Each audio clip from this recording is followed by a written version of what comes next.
I remember the exact moment I realized I wasn't alone in the house.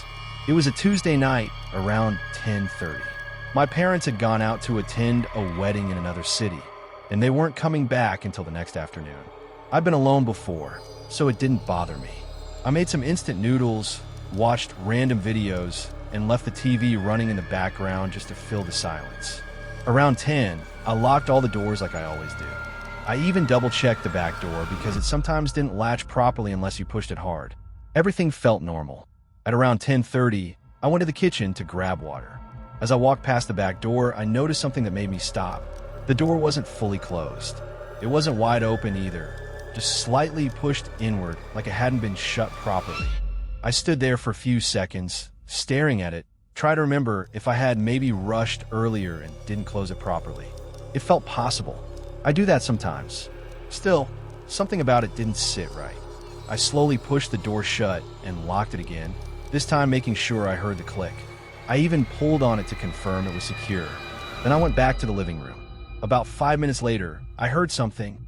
It was faint, like a soft thud. At first, I thought it was coming from the TV, but when I muted it, the house went completely silent. Then I heard it again, a light sound like something shifting from the back area of the house. I sat still, trying to listen more carefully. My heart was already beating faster, but I kept telling myself it was probably something small, maybe a cat outside, or something falling in the kitchen. I grabbed my phone and turned on the flashlight. As I walked toward the kitchen, I noticed the air felt different. It's hard to explain, but it felt off. I reached the back door. It was open again, this time wider. Not all the way, but enough that I could clearly see the darkness outside. And I knew I had locked it. I didn't move for a few seconds. I just stood there, staring at the door, trying to process it. Then I heard a quiet sound behind me. Not outside, inside the house, like a slow step on the floor. I turned around quickly, shining my phone light into the hallway. Nothing was there, but I could feel it. Someone had been there just a second ago. That's when I backed away and locked myself in my room. I didn't try to investigate. I didn't call out. I just shut the door, locked it, and pushed my chair against it. I stayed completely silent. For the next hour, I kept hearing small things. Soft movements. A faint creak. Once, I heard what sounded like something brushing against my door. I didn't open it. I didn't sleep that night. In the morning, when my parents came back, we checked the house. Nothing was stolen. Nothing looked out of place. Except for one thing. The back door lock was broken. The first call came at exactly 2:14 a.m. I know that because I checked the time right after it woke me up. My phone was on the bedside table, vibrating loudly against the wood. I grabbed it half asleep, expecting it to be something important, but the screen just showed an unknown number. I answered anyway. Hello. There was no response, just silence. I waited a few seconds, then hung up. I figured it was some kind of spam or wrong number and went back to sleep. A few minutes later, my phone rang again. Same number. This time I didn't say anything when I picked up. I just listened. At first, it was quiet. Then I heard something faint, breathing. Slow, steady breathing. I immediately hung up. Now I was fully awake. I sat there in bed, staring at my phone, trying to figure out what I had just heard. It didn't sound like background noise. It sounded deliberate. A minute passed. Then another call. I didn't answer this time. Instead, I watched the screen until it stopped ringing. That's when I noticed something strange. Right after the call ended, I heard a sound. Not from the phone. From inside my house. It was faint, but it sounded exactly like the same breathing. I froze. I lived alone in a small house. There was no one else supposed to be there. I slowly got out of bed and locked my bedroom door. Then I turned off my lights and sat quietly, trying to listen. The house was completely still. For a moment, I thought maybe I imagined it. Then my phone buzzed again. This time, it wasn't a call. It was a message from the same number. It just said, "Why did you stop answering?" My hands felt cold. I didn't reply. Another message came seconds later. "I can hear you moving." That's when I stopped breathing, because I hadn't made any noise. At least, I didn't think I had. I stayed completely still, staring at the door. A few seconds later, I heard it. A soft sound, right outside my room, like someone shifting their weight. I didn't move. I didn't make a sound. My phone buzzed again.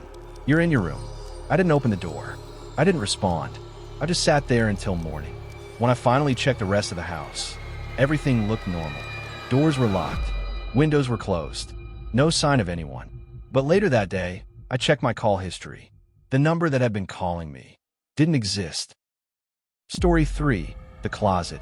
I started sleeping with my closet door open after that night.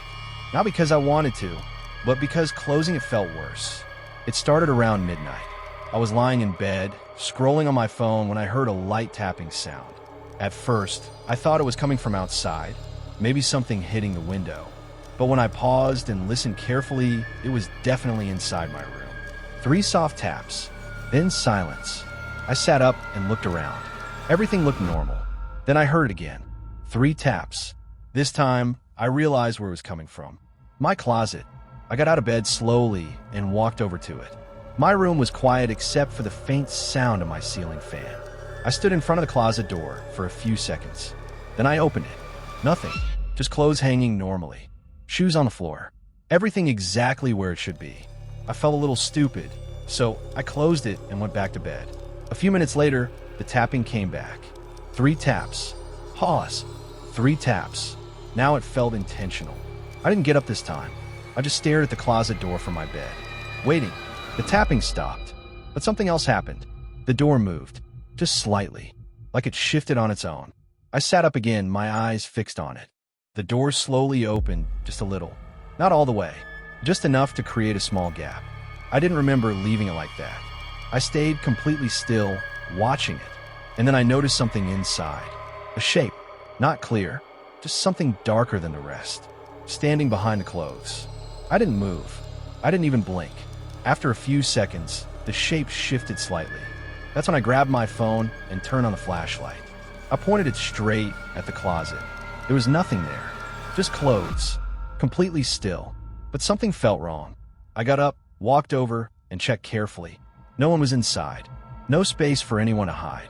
Nothing unusual. Still, I didn't close the door this time. I went back to bed and kept staring at it. I didn't sleep much.